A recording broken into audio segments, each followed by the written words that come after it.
शेतकरी बंधूंनो नमस्कार. मी आपला ॲग्री डॉक्टर तेजस कोल्हे. मित्रांनो, आज आपण एका खरीप हंगामातील तेलबिया पीक आणि अतिशय महत्त्वाचं जे की महाराष्ट्रभर अगदी लोकप्रिय असणारं पीक याविषयी चर्चा करणार आहे. आणि या चर्चेसाठी माझ्यासोबत आहेत आज आपल्यासोबत ॲग्री डॉक्टर अतुल टेमगिरे. नमस्कार नमस्कार. ज्या पिकाची आपण चर्चा करतोय तेलबिया पीक आहे. खाद्यतेलामध्ये याचं महत्त्व खूप आहे. भारताचा जर विचार केला तर मध्य प्रदेश नंतर महाराष्ट्राचा नंबर लागतो उत्पादन आणि क्षेत्रामध्ये. त्यासोबत राजस्थान याही राज्यात याचं महत्त्वाचं उत्पादन होतं. मित्रांनो, 1980 नंतर साधारणपणे हे पीक महाराष्ट्रात आलं आणि ते इतकं झपाट्याने वाढलं, इतकं लोकप्रिय झालं की अगदी याचा खाली असणारं जे क्षेत्र आहे तर ते सर्वदूर महाराष्ट्रभर पसरलं. म्हणजे विदर्भाचा जरी भाग जास्त असेल, विदर्भामध्ये याचं क्षेत्र मोठं असेल तरी, परंतु पश्चिम महाराष्ट्र, खानदेश, अगदी मराठवाडा आणि सर्व महाराष्ट्रामध्ये अगदी उत्तर महाराष्ट्र, दक्षिण महाराष्ट्र सर्वत्र या पिकाचं लोकप्रियता वाढत गेली. परंतु गेल्या काही वर्षापासून बऱ्याच काही कारणांमुळे याची उत्पादकता घटत गेली. म्हणजे जर जागतिक आपण विचार केला तर एकंदरीत जगामध्ये ब्राझीलचा नंबर आहे, अमेरिकेचा नंबर आपल्यापेक्षा जास्त क्षेत्रामध्ये, चीन आपल्या खालोखाल आहे. परंतु उत्पादकतेमध्ये भारत अगदी कमी, नगण्य. बरोबर. आणि याला मुख्य कारण मध्य प्रदेश, महाराष्ट्र आणि राजस्थानचं जे काही उत्पादन आहे तर ते त्याला जबाबदार आहे. आणि या तेलबिया पिकाचं आपण ज्याविषयी बोलतोय ते म्हणजे सोयाबीन पीक. या सोयाबीनचा जर विचार केला मित्रांनो तर खाद्यतेलामध्ये याचं महत्व आहेच आहे. परंतु शेतकऱ्यांच्या अनुषंगाने जे पीक फेरपालट म्हणतो, कारण याला जे मुळांना गाठी येतात त्यामुळे नत्र स्थिरीकरणाचं काम हे मोठ्या प्रमाणात करतं.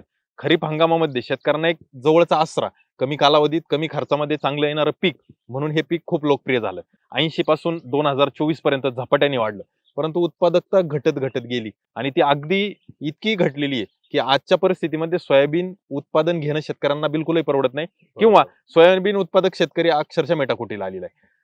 सरकारी जे काही ध्येय धोरण आहे त्यामुळे असणारा त्याचा बाजारभाव आणि आपली असणारी उत्पादकता या दोघांची जर सांगड घातली तर हे पीक न परवडणारं झाले.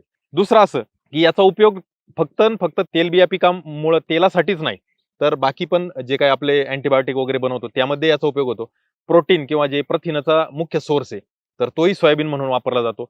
आणि एवढं सगळं असताना शेतकऱ्यांना पीक फेरपालटीसाठी आदर्श पीक असताना एवढ्या सगळ्या बाबी जमेस असल्यामुळे हे लोकप्रिय झालं, याच्यात काही शंकाच नाही. परंतु मग आता उत्पादकता वाढण्यासाठी काही गोष्टी ज्या कारणीभूत ठरतायत, जी घटत चाललेली उत्पादकता आहे त्यावर आज आपण इथं चर्चा करणार आहोत.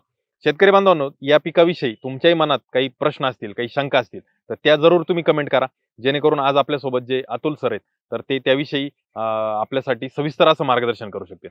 अतुल सरांना पहिला माझा प्रश्न असा आहे की खरं तर जे उत्पादकता घटत चालली तर त्याला मुख्य कारण काय सोयाबीनची? कोणती अशी कारण आहेत का जी जी त्या उत्पादकता घटण्याला महत्वाचा त्याचा वाटा आहे? बरोबर आहे तेजस सर. म्हणजे आता तुम्ही जो काही एक सारांश सांगितला सोयाबीन पिकाबद्दलचा, तर जसं तुम्ही म्हटलं की आपण म्हणजे देशाचा जर विचार केला तर देशामध्ये मध्य प्रदेश हे अग्रस्थानी आहे सोयाबीनच्या उत्पादनामध्ये. परंतु त्याच्या खालोखाल महाराष्ट्राचा नंबर लागतो. हो. आणि देशाच्या जवळजवळ 35% जे काही उत्पादन जे घेतलं जातं ते आपल्या महाराष्ट्रामध्ये घेतलं जातं. तर अगदी महाराष्ट्रासाठी हे सोयाबीन जे पीक आहे ते अतिशय महत्वाचं आहेच आहे. जसं की कमी खर्चामध्ये एक चांगलं उत्पादन देणारं पीक आपण याला म्हणत होतो. परंतु आता जसं तुम्ही म्हटले याच्यामध्ये येणाऱ्या समस्या वाढत चाललेल्या आहेत आणि त्याच्यामुळं या सोयाबीन पिकाची जी उत्पादकता आहे ती कमी होत चालली. बरोबर. आणि त्याला भरपूर कारणं आता म्हणजे निदर्शनात येत आहेत की सोयाबीनचं उत्पादन जर आपल्याला चांगलं घ्यायचं असेल आणि त्याची जी काही म्हणजे उत्पादकता घटण्याची जी कारणं जर आपण समजून घेतली तर निश्चितच शेतकरी बंधूंनो तुम्ही सोयाबीनचं अतिशय चांगलं उत्पादन जे आहे ते तुम्ही घेऊ शकता. आणि तुम्ही मगाशी विदर्भाचा उल्लेख केला तर विदर्भामध्ये सुद्धा म्हणजे कमी पाण्यामध्ये किंवा आपण म्हणतो की त्या याच्यामध्ये कमी खर्चामध्ये चांगलं उत्पादन देणारं पीक विदर्भाच्या लोकांना पटलेलं होतं आणि त्याच्या अनुषंगाने भरपूर क्षेत्र जे वाढत आहे चाललं. क्षेत्र जे आहे ते ह्या सोयाबीन पिकाच्या अंतर्गत वाढत चाललं. परंतु तेजस सर याच्यामध्ये जे उत्पादकता घटण्याची कारणं जी आहेत ती आपण एक 5-6 कारणं जर बघितली आणि त्याच्यावर जर आपण नीट अभ्यास करून उपाययोजना जर केल्या तर निश्चितच त्याचं उत्पादन आपण चांगलं घेऊ शकतो. ह्याच्यात सर्वात महत्वाचा आणि म्हणजे महत्वाचा टप्पा म्हणजे आपलं जे काही आपण व्हरायटी किंवा वाण सिलेक्शन जे करतो ते सोयाबीन पिकामध्ये देखील महत्वाचं आहे. आपण म्हणजे बाकीचे भाजीपाला पिकं असेल किंवा फळबागा असेल याच्यामध्ये आपण ज्यावेळेला लागवड करतो त्यावेळेला जातींचा आपण विचार करून, किंवा खूप- कापूस हे पीक आहे बरोबर, याच्यामध्ये देखील आपण जातींचा विचार करून लागवड करतो. अगदी बरोबर. परंतु सोयाबीन पिकामध्ये देखील जातींचं आपल्याला म्हणजे लागवड करताना लक्षात घेणं गरजेचं आहे. निवड करताना खूप निवड साऱ्या करताना. बाबी ज्या आपण गृहीत धरल्या गृहीत पाहिजेत. धरल्या पाहिजे, हो. कारण की व्हरायटी सिलेक्शन हा महत्वाचा मुद्दा सोयाबीन मध्ये पिकामध्ये का आहे, हो. की जमिनीचा पोत असेल बरोबर, किंवा त्याचा कालावधी असेल, कालावधी असेल. याच्यानुसार आपल्याला व्हरायटी सिलेक्शन करणं गरजेचं आहे. जर आपण जमिनीच्या पोतानुसार योग्य व्हरायटी सिलेक्शन केली नाही, किंवा त्याच्या कालावधीनुसार जर योग्य व्हरायटी सिलेक्शन केलं नाही, तर निश्चितच उत्पादनामध्ये त्याचा डायरेक्ट परिणाम होतो. परिणाम होतो. अगदी बरोबर. जे म्हणजे काही बाबींचा ज्यावेळेस मी अभ्यास करत होतो त्यावेळेस असं लक्षात आलं की अमेरिका किंवा इतर देशांमध्ये ज्या वाण आहेत तर त्यांचा कालावधी भारतापेक्षा जास्त आहे. जास्त आहे. म्हणजे भारतातले जे वाण आहेत तर सरासरी 110-120 दिवस पक्वतेचे आहेत आणि शेतकऱ्यांची अपेक्षा असते 90 दिवस पक्वतेचा असावा, 100 दिवस, म्हणजे कमी कालावधीचा वाण असावा. परंतु बाहेरच्या देशांमध्ये हे 130 दिवस, 150 दिवस, अगदी 160 दिवसापर्यंत पक्वत आहे. आणि म्हणून की काय कदाचित त्यांची उत्पादकता आपल्यापेक्षा जास्त आहे. निश्चितच, म्हणजे जेवढा कालावधीचं वाण तेवढं उत्पादकता तेवढं तुमची जास्त जास्त. आहे. जेवढा कालावधीचं कमी वाण त्याची उत्पादकता ते कमी. मर्यादित आहे. मर्यादित असते हो. किंवा कमी असते. हो. त्याच्यामुळे शेतकरी बंधूंना ज्या वेळेला तुम्ही वाण सिलेक्शन करता त्यावेळेला ह्या मातीचा पोत, तुमची जमीन कशी आहे ते, आणि तुमचा त्या पिकाचा कालावधी किती आहे त्यानुसार तुम्हाला व्हरायटीचं सिलेक्शन त्या ठिकाणी, वाणाचं सिलेक्शन त्या ठिकाणी करणं गरजेचं आहे. दुसरं, सीड रेट. बरोबर. शेतकरी बंधूंनो, म्हणजे आता तुम्ही भरपूर दिवसापासून सोयाबीन पीक घेत असाल, परंतु सोयाबीन पिकामध्ये जो सीड रेट आहे तो आपल्याला वाणानुसार बदलतो. बरोबर. तेजस सर, म्हणजे कसं आहे, लवकर येणारं वाण जे आहे किंवा उशिरा येणारं वाण आहे याच्यावर सीड रेट ठरत नाही, बरोबर. परंतु त्याची जी काही म्हणजे फुटवा फुटवा किंवा वाढ वाढ आहे आहे. बरोबर. त्याच्यानुसार जी आहे त्याची सीड रेट जो आहे तो ठरत ठरतो. असतो. काही जे वाण आहे ते सरळ वाढणारे असतात बरोबर. आणि काही वाणांना फुटवा येत असतो. Yes. म्हणजे सरळ वाढणारे वाण जे आहेत त्याचा तुम्हाला जो सीड रेट आहे तो तुम्हाला एकरी जास्त लागणार, कारण की तुम्हाला झाडांची संख्या त्या ठिकाणी तुम्हाला वाढवायची. जास्त ठेवायची आहे. हो. आणि जे काही तुमचे फुटवा देणारे जे वाण आहेत त्याची जे तुम्हाला जी काही एकरी बियाणांची संख्या आहे किंवा बीजाची संख्या आहे, तर ती कमी. सीड रेट जो आहे तो तुम्हाला त्या ठिकाणी कमी ठेवायचा. अगदी बरोबर. त्या ठिकाणी जर तुम्ही सीड रेट वाढवला, म्हणजे ज्या सोयाबीन व्हरायटीमध्ये फुटवा येतो आणि त्या व्हरायटीचा जर तुम्ही सीड रेट, बीज जर वाढवला, तर त्याची वाढ होत नाही आणि त्याचे डायरेक्ट परिणाम तुमच्या उत्पादनावर अगदी होतो. बरोबर. अगदी बरोबर. म्हणून शेतकरी बंधूंनो, ज्या वेळेला तुम्ही व्हरायटी सिलेक्शन करता, वाण सिलेक्शन करता, त्यावेळेला त्याचा पेरणीपूर्वी सीड रेट जो आहे तो पण तुम्हाला त्या ठिकाणी लक्षात घेणं गरजेचं आहे. म्हणजे जे आपलं ढोबळ गणित होतं शेतकऱ्यांचं की 40 किलो एकरी 40 वगैरे, किलो एकरी तर वगैरे ते गणित प्रत्येक वाणाच्या वाणाच्या प्रकारानुसार बदलावं ते लागेल. बदलतं. त्याच्यामुळं, आणि ते बदलल्यानंतर त्याचा निश्चितच तुमच्या उत्पादनावर सुद्धा परिणाम. फरक पडतो किंवा परिणाम जाणवतो.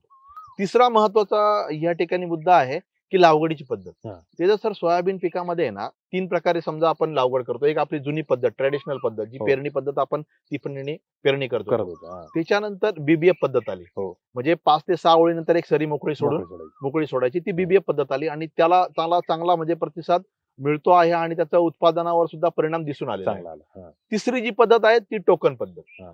टोकन पद्धतीमध्ये तुम्हाला सर्वात जास्त उत्पादन शेतकरी बंधूंना मिळणार आहे. म्हणजे ज्याचं क्षेत्र कमी आहे त्या शेतकऱ्यांना मी रिकमेंड करेल, एक तर बीबीएफ पद्धत करा किंवा टोकन पद्धत करा. ओके. कारण की जास्त क्षेत्रामध्ये 10 एकर, 5 एकर, 10 एकरचा जो शेतकरी आहे त्याला टोकन पद्धतीने लागवड नाही. करणं शक्य नाहीये. हम्म. त्यावेळेला मग ते पेरणी पद्धत असेल किंवा बीबीएफने पेरणी करणं, ती पद्धत ते सिलेक्शन करू शकतात. पण ज्यांची 1 एकर, 1.5 एकर क्षेत्र आहे तर त्या हो. शेतकऱ्यांना तुम्ही जर टोबन पद्धतीने जर गेला तर निश्चितच तुम्हाला त्याचा फायदा त्या ठिकाणी उत्पादनावर होणार आहे.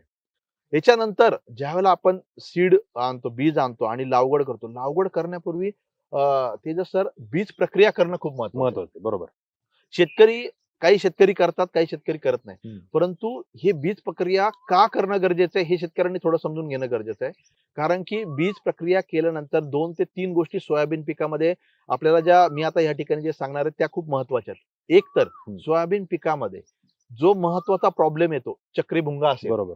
किंवा खोड माशी हो. असेल, ह्या 2 ज्या काही कीड आहेत याचा सुरुवातीचा जर आपण बंदोबस्त केला नाही तर त्याचा उत्पादनावर जवळजवळ 30 ते 40% परिणाम होतो. परिणाम उत्पादन होतो. मग त्यासाठी आपल्याला काय करणं गरजेचं आहे, जर आपण बीज प्रक्रिया जर केली, हो. रासायनिक इन्सेक्टिसाइडची जर बीज प्रक्रिया त्या ठिकाणी जर केली, तर आपण जे पुढील येणारे जे काही चक्रीभुंगा आहे किंवा खोडमाशी आहे याचा प्रादुर्भाव आपण सुरुवातीला टाळू शकतो.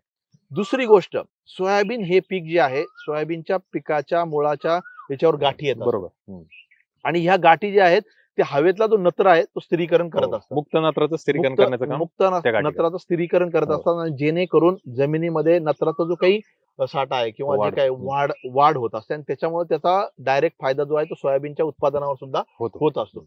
म्हणून जीवाणूंची सुद्धा त्या ठिकाणी तुम्हाला प्रक्रिया करणं गरजेचं आहे. आणि त्याच्यानंतर चारकोल रॉट असेल हो. किंवा मुळकुज असेल, ही सुरुवातीच्या कालावधीमध्ये येणारे बुरशीजन्य रोग आहेत. बरोबर. आणि त्याला सुद्धा जर तुम्ही बुरशीनाशकाची जर ट्रीटमेंट जर केली बीजाला, तर निश्चितच ही समस्या देखील आपण टाळू शकतो.